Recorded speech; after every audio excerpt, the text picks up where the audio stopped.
Good morning and welcome to a Monday morning edition of Mornings with Stanley. Got Stanley right here. Lucy's in the other room, laying by the door, probably hoping I'll take him for a walk, but it's not going to happen this morning.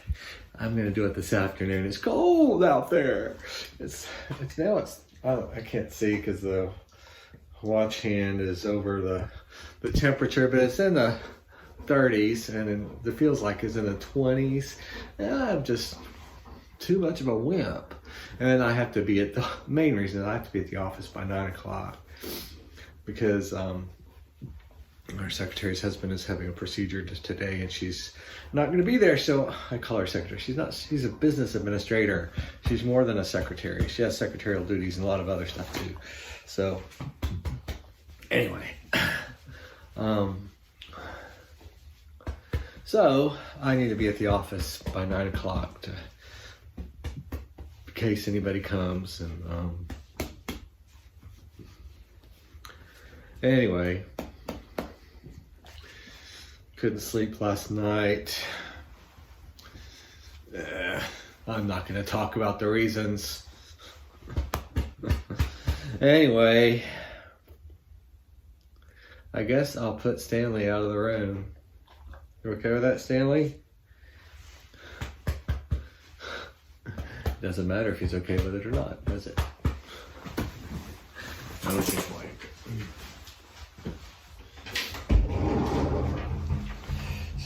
it's trash day, so I still have to take the trash out. Okay, this is our reading for Monday of week 39. In him, all the fullness of God. For in him all the fullness of God was pleased to dwell, and through him to reconcile to himself all things, whether on earth or in heaven, making peace by the blood of his cross. Colossians 1:19 and 20. This passage is bursting with meaning. For in him all the fullness of God was pleased to dwell. Pleased to dwell, and most of us, he dwells but sufferingly dwells. We give him much pain. He stays, but with many a pang. Here, however, was one place God was pleased to dwell, in Jesus. He was at home in Jesus. He was a perfect vehicle through which Jesus could express himself. There is no record or hint that Jesus went from a once broken life through conversion into wholeness. All of us have to go through that. Jesus didn't. He was natural in his relations with women, but there's no hint that he was battling with sex. He hesitated about self-urge only to find the will of God for it. Once found, he never hesitated even to take it to the cross. All his virtues were balanced by opposite virtues, all held in a living blend. Perfect manhood and perfect godhood flowered in him.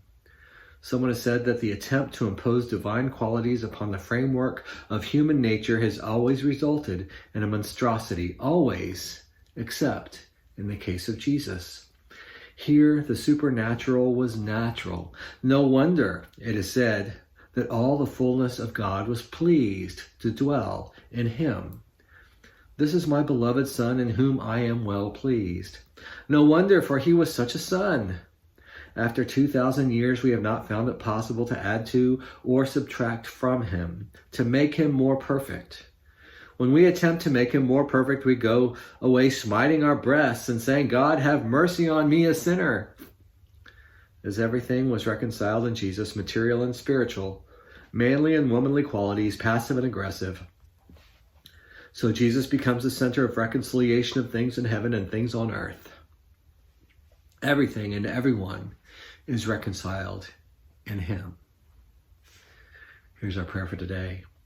Dear Son of God and Son of Man, by dwelling in you, may I too become a center of reconciliation. May I absorb all differences, all conflicts within myself, and through my suffering bring reconciliation. In your name, amen. Our affirmation for the day: in Jesus, all the fullness of God; in others, portions of God.